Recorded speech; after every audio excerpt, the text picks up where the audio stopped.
সমাজ এমন আপনার নষ্ট হয়েছে যে এই সমাজে কেউ নিজের ভুল স্বীকার করলে ওইটাকে দুর্বলতা ভাবে সমাজের লোক।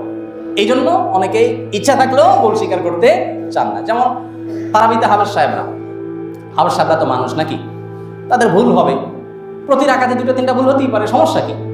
কোরআন হাদিসে কোথাও এটা লেখা নাই যে হাফেজ সাহেবরা লোকমা যত বেশি খাবে সওয়াব তত কম হবে, এমন কোনো কথা আছে কোথাও? নাই। তাহলে হাফেজ সাহেব যদি লোকমা প্রতি রাকাতে হয়, আপনার তো এটা নিয়ে টেনশন করার দরকার নাই। কিন্তু দেখবেন বেশিরভাগ মুসল্লিদের প্রবণতা হলো কি, আরে কি হাফেজ এটা এত ভুল হচ্ছে, ইমাম সাহেব কি চিন্তা করেন আমাদের মধ্যে, শুধু সেজদা দেয়, দেখবেন শুধু খোঁচাবে। তো বেশি চালাকের গলায় দড়ি, একটা কথা আছে না? মুসল্লিরা যখন বেশি শিয়ানামি করে, এবার হাফেজ সাহেবরা বলে আসো আমরা তোমার জন্য চুক্তি করি, তোমার ভুল হবে আমি লোকমা দেবো না, আবার আমারটা হবে তুমি লোকমা দেবো না। এই মানুষগুলো যেহেতু 1 ইঞ্চি করে বেশি বুঝে, এদেরকে বেকুব বানাইতে হবে। ভুল হবে টেনে চলে যাবা, আমি কিছু বলবো না, আবার তোমার বলবে তুমি টেনে চলা, পরে আমি আবার কাভার করে দেবো, তুমি আমারটা কাভার করে দেবো। এবার মুসল্লিরা বলে মাশাআল্লাহ, ওয়াও কি হাফেজ সাহেব তো সেই হাফেজ সাহেব, মাশাআল্লাহ তুকুর হাফেজ সাহেব, হ্যাঁ 27 দিন তারাবি পড়াইছে, একটা ভুল হয় নাই।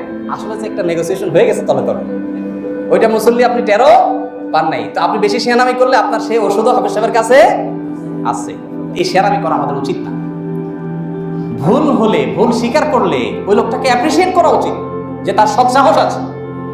আপনি হারাম শরীফে দেখবেন ইমাম সাহেবরা ছোট ছোট সূরা কুলুল কাফিরুন, কুলুল কাফিরুন অবশ্য অনেকের এই সমস্যাটা হয়, লা আ'বুদু মা তা'বুদুন ওয়ালা আনতুম আ'বুদুনা মা আ'বুদু ওয়ালা আনা আ'বুদু মা আ'বুদতুম ওয়ালা আনতুম আ'বুদুনা মা আ'বুদু।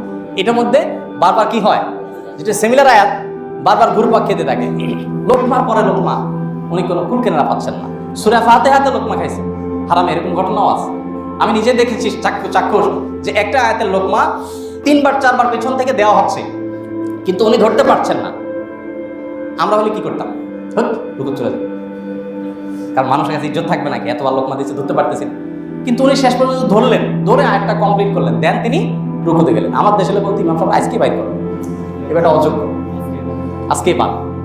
তো ভাই, মানুষের ভুল স্বীকার করলে সেটাকে দুর্বলতা না ভেবে সেটাকে অ্যাপ্রিসিয়েট করার মানসিকতাও সমাজে এবং পরিবারে গড়ে তুলতে হবে। আল্লাহ আমাদেরকে সেই তৌফিক দান করুন।